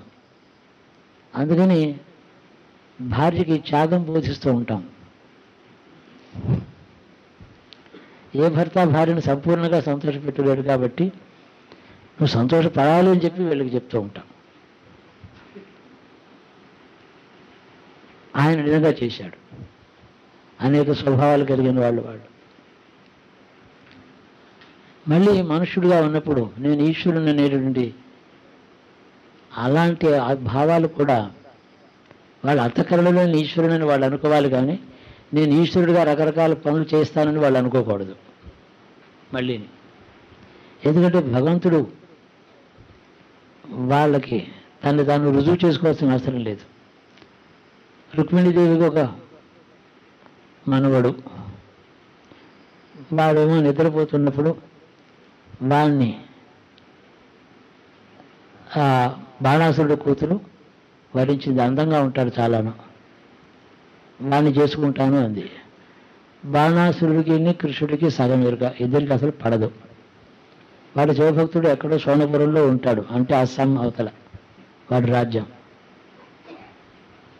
వాడి కూతురేమో కృష్ణుడు మనవడిని ప్రేమించింది, చాలా అందంగా ఉన్నాడు, వాడిని నాకు తెప్పించి పెట్టమంది ఏదో బజార్లో వస్తువులాగా. వాడేమో ఇద్దరు మాయావుల్ని పంపించాడు, నిద్రపోతున్న వాడిని మంచంతో సహా ఎత్తుకుపోయారు. ఆ రుక్మిణి వచ్చి ఆ మనవడంటే ఆవిడికి చాలా ముద్దు. అయ్యో వాడు ఎక్కడికో వెళ్ళిపోయాడు అంటే, అయ్యో అలాగా, మరి ఇప్పుడు ఏం చేద్దాం అంటాడు ఆయన. ఏం చేస్తావు అంటే మీ ఆపదలో ఉండి చెప్పుకుంటే ఇదే నువ్వు ఏం చేయాలి నన్ను అడుగుతావు నువ్వు, మరి నన్ను ఏం చేయమంటే అయితే వెతికిద్దాం, పోలీసు రిపోర్ట్ ఇద్దాం, ఇట్లాంటి పనులు చేశాడు. అక్కడికి తెలుసుకునే ప్రయత్నం చేయలేదు. తన ఇష్టం వచ్చినట్టు తన మనస్సు వింటుంది. తెలుసుకోకూడదు అంటే మనసు అలాగే తెలుసుకోను అంటుంది, తెలుసుకో అంటే మనసు తెలుసుకుంటుంది. దాన్ని ఈశ్వరత్వం అంటారు. అద్భుతమైనటువంటి జ్ఞాన ప్రదర్శన. ఇట్లాంటి గురువు సృష్టిలో నా భూతో నా భవిష్యతి ఎవరూ లేరు. 12 సంవత్సరముల తర్వాత ఎవరో వీళ్ళు అక్కడ ఉన్నాడని తెలుసుకొచ్చి అక్కడ ఉన్నాడండి అంటే లోపల ఆయనకి రుక్మిణికి ధైర్యం చెప్పడం, దొరుకుతాడేమో, జ్యోతిష్కుల్ని ప్రశ్న అడిగాను వాడు కూడా దొరుకుతాడని చెప్తున్నారులే, ఇలాంటి మాటలు మాట్లాడితే ఆవిడ కోపం పెరిగిపోతూ ఉండేది. మీ శక్తి సామర్థ్యాలు నాకు మాత్రం ఇవ్వకూడదు అన్నమాట. అలాగే అంటారు కదా, ఆమెని ఎంత ఉడికించాలో అంత ఉడికించాడు, వినోదించాడు కూడా. అందులో సెన్స్ ఆఫ్ హ్యూమర్ ఉంది. ఆ వ్యక్తిత్వాన్ని గురించి ఆలోచిస్తూ ఉంటే ఇలా చెప్పుకుంటూ పోతే రోజులు చాలా. ఆ వ్యక్తిత్వమే మనోహరం, అద్భుతం, సంపూర్ణము, అత్యుత్తమం. ఎవరు కూడా తత్తుల్యమైన వస్తువు ఇంకోవట్లేదు. ఇప్పుడు మరి తెలిసింది కదా, ఇప్పుడు ఏం చేస్తారు, ఎక్కడక్కడ ఉన్నట్టు స్వర్ణపురంలో ఉంటే వాడు మనకి రాక్షసుడు, చాలా బలవంతుడు, వాడు తీసుకెళ్ళిపోయాట, వాడి కూతురికి పెళ్లి చేసేట, మన వాడిని తీసుకెళ్ళి, వాడు మాత్రం మనని తలుచుకోవటం లేదు, వాడు బాగానే ఉన్నట్టు మన మనవడు, వాడికి చక్కని పిల్ల దొరికింది, వాడు బాగానే ఉన్నాడు. పోనీ వాడైనా అడగచ్చు కదా, మర్చిపోయాడు వాడు. వాడికి ఈ తాత రామ జ్ఞాపకం రాలే, వాడికి హాయిగా ఉన్నాడు. పోనీ వాడు బాగానే ఉన్నాడు కదా, ఇప్పుడు వెళ్ళకపోతే ఏమి, ఎక్కడో చోట బాగుంటే బతికి బాగుంటే చాలు కదా, పిల్లలు మనకి ఎందుకు ఇప్పుడు వాడిని తెచ్చుకోవడం, ఎందుకు వాడు చేద్దాం, ఏమో గెలుస్తాము ఓడుతాం ఎలా తెలుసును, ఇలాంటి మాటలని చెప్పాడు. ఆవిడికి క్రోధం పెంచేశాడు, బగ్గుని మండిపోయింది ఆవిడ. నేను ప్రాయోపదేశం చేస్తాను, నాకు మనవని నువ్వు తీసుకురాకపోతే అంది ఆవిడ. ఉజ్వల నీలమణి అని ఆయన చరిత్ర ఒక అద్భుతమైన గ్రంథం వేరే ఉంది, చాలా చమత్కారంగా రాయబడి. ఈ సంఘటన నిజమే, ఇలాగే జరిగింది. స్వర్ణపురం నేను వెళ్ళాను, ఆ బాణాసురుడు ఆరాధన చేసినట్టు పెద్ద శివలింగం అక్కడ చూశాను. సోన్పూర్ అంటారు దాన్ని, ఇప్పుడు కూడా అదే పేరు. ఆ అస్సాం దాటి వెళ్ళి అరుణాచల్ ప్రదేశ్లో వెళ్ళే ముందు కనపడుతుంది. మా వాళ్ళని చాలామంది తీసుకెళ్ళి చూపించాను. రాక్షసుడు అంటే ఏదో కోరలో ఉన్నాయని కాదు, విరోధి స్వభావం, క్రూరుడు, కానీ శివభక్తుడు. అక్కడికి వెళ్ళి రాయబారం పంపిస్తే, నీకు ధైర్యం ఉంటే వచ్చి నీ మనవడిని తీసుకెళ్ళమని పంపించాడు. కబురు వచ్చింది, చూసావా ఇలా అన్నాడు, నన్ను అనవసరంగా యుద్ధంలో దింపేశావు నువ్వు, వాడు బాగానే ఉన్నాడు కదా అంటే వినలేదు. నాకు ఈ వయసులో పెద్ద అగ్ని పరీక్ష, నాకు నేను వాడిని ఎక్కడ యుద్ధం చేయాలి ఏమిటి అని అంటే రుక్మిణికి ఒక సందేహం ఉండేదట. ఈయన వైకుంఠం నుంచి వచ్చినప్పుడు శక్తులన్నీ తెచ్చుకోలేదు, సగం ఉన్నాయి ఈయన దగ్గర శక్తులని. రోజు ఆ చక్రం అది పట్టుకుని కూర్చునేవాడు కాదు. పైగా క్షాత్రం అంతా నశించిపోయింది, పాలు వెన్న తాగి గొల్లవాళ్ళతో ఉండి ఈయన క్షత్రియుడు ఇలాగా దిప్పి పెడితేటాడు, దిప్పి పొడిచేది. ఎంత ఇష్టమైతే అంత దెప్పుతారు ఆడవాళ్ళు. అలాంటిది కూడా ఉంది అసలు స్వభావం, లోకోక్తది, నేను చెప్పడం కాదు. రోజు మిమ్మల్ని దిప్పుతో మీ మీద కోపంగా వస్తామని కోప ప్రదర్శన, మీరంటే ఇష్టమని అర్థం. అది ఆయన అంతా ఎంజాయ్ చేసేవాడు. సరే యుద్ధానికి వెళ్ళాడు, యుద్ధం చేశాడు, బాణాసురుని చంపాడు, ఆ రాజ్యం వాడి కొడుకు ఇచ్చాడు. తన మనవణ్ణి, ఆ బాణుడు కూతురైన ఉషాదేవిని ఇంటికి తీసుకొచ్చాడు, ద్వారకలో ప్రతిష్ఠ చేశాడు వాళ్ళని. ఈ ఉషాదేవి బాణాసుడు కుమార్తె నాట్యశాస్త్రంలో ఆ కాలంలో అగ్రగణ్యురాలు ఆవిడ. సంగీత నాట్యములు నాట్యశాస్త్ర సాంప్రదాయ గురు పరంపరలో ఆ ఉషాదేవి ఉంటుంది. అందుకని ఆయన వాళ్ళని ఆ విద్య అక్కడ తన మనవుడికి నేర్పుతోంది. భర్తకి విద్య నేర్పించింది ఆవిడ, ఆ ఉషాదేవి. బాణాసురుడు చాలా గారాభంగా చేసుకుని వాడికి ఏం కష్టం, తీసుకొచ్చాడు, ఇక్కడ ప్రశ్నించాడు. ఇందులో గాథ ఎందుకు చెప్పానంటే తను ఏమీ చేతకాని వాడి వల్లనే అందరిలాగే నేను మాత్రం మనిషిని కాదా అనడం నాకు ఎలా తెలుస్తుంది? అలాగే ఉండాలి గురువు. ఏవో తమాషాలు చేసి జేబురుమాల నుంచి పువ్వులన్నీ తీసి ఇట్లాంటివన్నీ చేస్తే గురువు ఎలా అవుతాడు? గురువు అంటే ఏమిటి, అతడు చేసే పని ఏమిటి? మనం అలా ఉండాలని చెప్పడం.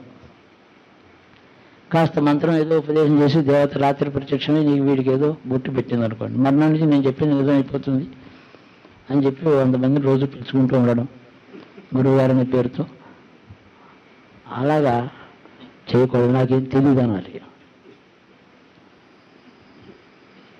నా వల్ల కాదు, నీ ఈశ్వరుడు ఉన్నాడు, నీకు కావాల్సింది ఆయన అడుక్కోపో, నా వల్ల ఏమవుతుంది అంటే మధ్యన తన వ్యక్తిత్వం, గురువు యొక్క హృదయం, శిష్యుడి యొక్క హృదయం అంతా ఆక్రమించుకొని ఉంటే భగవంతుడికి చోటు ఎక్కడ ఉంటుంది? తాను ఆ లోపలుండే హృదయంలో పీఠం ఖాళీగా పెట్టి తాను దాని వెనకాల ఉంచుని వాడు ఈశ్వరుని పిలిచి కూర్చోబెట్టేటట్టు చెయ్యాలి. ఆయన జీవితం అంతా గురుబోధ ఇదే రకం, ఇలాగే చేశాడు. ఆ సత్యభామాదేవికి గర్భభంగం చేశాడు, కానీ చాలా ఇష్టం ఆవిడంటే. ఎందుకంటే అందరికంటే ఎక్కువ అధికారం,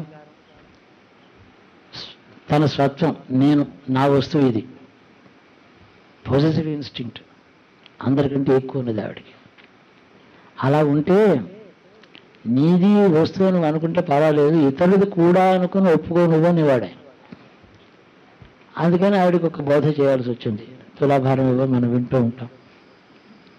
బోధ చేశాడు, అన్నీ చేశాడు. ఈయన చరిత్ర ఈ విధంగా గుర్తుపెట్టుకొని ఆయన పాదములను హృదయంలో పెట్టుకొని, నీ పాదార్చన అంటే హృదయంలో నీ పాదములు ఎప్పుడూ నాకు ఉండాలి, అది అతన్ని ధారణ చేసే విధానం. మనోహరమైన చరిత్ర కలిగిన వాడు. ఆయన్ని జారుడుగా చోరుడుగా ఇష్టం వచ్చినట్టుగా చేశారు. చేశారు కానీ ఆయన యొక్క ధైర్యము, పరాక్రమము, ఆయన చూపించినటువంటి ఆత్మ సంయమనము, ప్రదర్శన రహితమైనటువంటి గురుబోధ, ఎటువంటి ప్రదర్శన లేకుండా అతడు జీవించడము. ఆయన సాందీపని ఆశ్రమంలో కొద్దిగా అక్షరాలు నేర్చుకోవడానికి పెట్టారు. ఏబిసిడీలు రావాలి కదా, మరి ఆయన ఏబిసిడీ అని తీర్చిస్తున్నాడు ఆ కాలంలో. అంతా అనుకుంటాను, నాకు తెలీదు. దిద్దిస్తున్న కాలంలో అక్కడికి వచ్చాడు. సాందీపని ఇంటికి వచ్చి భృగు మహర్షి వచ్చి, ఇదిగో అతడి వంశంలో మహాలక్ష్మి కుమార్తెగా పుట్టింది. అతడు వచ్చి, నీకంటే ముందు మహాలక్ష్మి, సుదర్శన చక్రం నా ఆశ్రమానికి వచ్చాయి. మహాలక్ష్మినేమో అక్కడ పంపించాను, అక్కడ పుట్టమని పంపించాను. ఈ చక్రం నా దగ్గర ఉండిపోయింది, ఇదిగో దీన్ని, ఈ చక్రం నువ్వు తీసుకోని సుదర్శనాన్ని ఆయనకి ఇచ్చాట. అలా చెప్తారు. తీసుకున్నాడు, ఆయన లోపల అంతర్ధానం అయింది. ఈ చరిత్ర ఎప్పుడూ కూడా ఆయన్ని తలుచుకున్నప్పుడు కృష్ణం వందే జగద్గురు అనడము, 2 పాదములు హృదయంలో ధారణ చేయము. అది ఈశ్వరుడే గురువై, గురువే ఈశ్వరుడైతే, ఆ 2 అభేదంగా ఉన్నప్పుడు ఆ 2 పాదములను ఆశ్రయిస్తే ఇంకెవరూ అవసరం లేదు. గీత కూడా చదవాల్సిన పని లేదు. చదవలసిన పని ఏముంది? ఆలోచన ఏమిటి? ఈశ్వరారాధనకి ఈశ్వరుని మనసులో పెట్టుకోవడమే తప్ప ఇంకో రెండో పని లేదు అతడితో. అందుకని యదంఘ్రి కమలద్వంద్వం అన్నప్పుడు ఎప్పుడు కూడా నీ పాద కమల సేవయు రెండు ఒకటే మనసులో ఎప్పుడు పెట్టుకోవాలి. అన్ని మార్గములు కూడా అన్ని రూపములలో కూడా ఉండే గురుతత్వమే అతడు. సమగ్రమైన సంపూర్ణమైన గురువు. అవతారములలో సంపూర్ణ అవతారమని ఆయనకి చెప్తారు. రాముడు కూడా అర్ధ అంశట, విష్ణువులో సగం అంశే. బ్రహ్మ వైవర్త పురాణంలో అదంతా కూడా గోలోకము, కృష్ణుడు, రాధాదేవి ఆ చరిత్రే చెప్తుంది. ఇది బ్రహ్మ వైవర్త పురాణం అంతా కృష్ణుడి చరిత్రే. అయితే అందులో విష్ణు ఎవరు అంటే శ్రీకృష్ణ గోలోకాధిపతి అయిన శ్రీకృష్ణులో 16వ అంశ విష్ణువు అని చెప్పింది ఆ పురాణం. 16వ అంశట విష్ణు. అది తీసుకుని చైతన్యం మహాప్రభు మొదలైన వారందరూ కూడా ఆయన పరాత్పరుడుగా ఆయన ఆరాధించారు. ఈ కృష్ణ శబ్దం ఎప్పుడు కూడా ఓంకారంతోనే ఆయన్ని ఆరాధించవచ్చు. ఓం కృష్ణాయ నమః. ఇందాక గురుమంత్రం చెప్పారు. ఆ గురుమంత్రం సర్వమంత్ర ఛేదనాయ త్రైలోక్యం వశమానాయ అన్నారు కాదు, వశమానయ, త్రైలోక్యం వశమానయ స్వాహ. అది మంత్రం. ఆయనకి 3 మాటలు ఈ కృష్ణుణ్ణి ఈ మంత్రంతో నమస్కరించాలి. గురు మంత్రం ఆ భాషలో ఎన్ని వర్ణములు ఉన్నాయో అన్ని వర్ణముల సంఖ్య ఉంటుంది. 56 వర్ణములు భాషకి. ఆ గురు మంత్రం 56 అక్షరములతో ఉంటుంది. అంటే సర్వవర్ణాత్మకుడు గురువు అని అర్థం. అక్కడ సర్వమంత్ర ఛేదనాయ అంటే మంత్రములను ఛేదించేవాడు అని అంటే శత్రువులు మన మీద ప్రయోగించిన మంత్రములను ఛేదించేవాడు ఒక మామూలు అర్థం. మంత్రం అంటే ఈ జగత్తు మాయా జగత్తు అంతా మంత్రమయమని కూడా చెప్తారు. ఈ మాయా జగత్తుని ఛేదించి మన అవతలికి తీసుకువెళ్ళేవాడని అర్థం. త్రైలోక్యం అంటే స్వర్గలోకములు, ఆ పైన అది దాటిన తర్వాత మళ్ళీ మనుష్య జన్మ ఉండదు. 3 కూడా వశమైతే అది ఆ పైకి వెళ్తాడు మనుషుడు. అలాగే గురు మంత్రం ఉంటుంది. ఆయన ఈ మంత్రంతో ఒక మాట లోపల నమస్కరించుకొని 3 మాటలు నమస్కరించుకొని పాదమును మనం ధారణ చేసుకుంటే గీతార్థం అంతా కూడా మనసు బుద్ధికి అందకపోయిన చిత్తానికి అందుతుంది. చిత్తం అనే ఒక వస్తువు లోపల ఉంది. మనసుకి బుద్ధికి తెలియనివి అనేక విషయం చిత్తానికి తెలుసు. అక్కడ తెలిస్తే అహంతకి తెలిసినట్టే, అహంతకి తెలిస్తే ముక్తి కలిగినట్టే. అలాగ ఆరాధించాలి. ఇంత ఆసక్తితో మీరు కృష్ణ పూజ చేశారు. చాలా ఆనందంగా ఉంది మీరు చేసిన పూజా విధానం. ఇలాగా మిమ్మల్ని కృష్ణుడు రక్షతు జగత్త్రయ గురు, మిమ్మల్ని శ్రీకృష్ణుడు రక్షించాలి అని ఇక్కడ కూర్చున్న వారందరికీ మా శివ లాటరీ ఒకటి పెట్టాడు. ఇవాళ 300 చీటీలు ఉంటే ఒక చీటీ తీయండి అని. కనుక ఆ లాటరీ చీటీ ఎదురుగుండా ఉండి పిల్లకి వచ్చింది. పిల్లరా ఇది తీసుకో, నువ్వు ఏం చేస్తావు? రోజు దీన్ని చూస్తూ ఉండాలి. పొద్దున్న సాయంకాలం 2 అరగంటలు ఒక పువ్వు అక్కడ పెట్టాలి, దండం పెట్టాలి. ఇక్కడ ఆయన మురళి లేదు, ఓ వెండితో చేయించి అక్కడ పెట్టు. జాగ్రత్తగా ఈ పిల్ల మీ అందరికీ ప్రతినిధిగా ఈ పిల్ల తీసుకుంది. ఆ పిల్ల చేసే పూజ మీ అందరికీ భాగం ఉంటుంది. ఇంతమందికి భాగం ఉండాలి కాబట్టి బాగా చేయి పూజ. శుభం భూయాలు. ఎంత ఎక్కువ మాట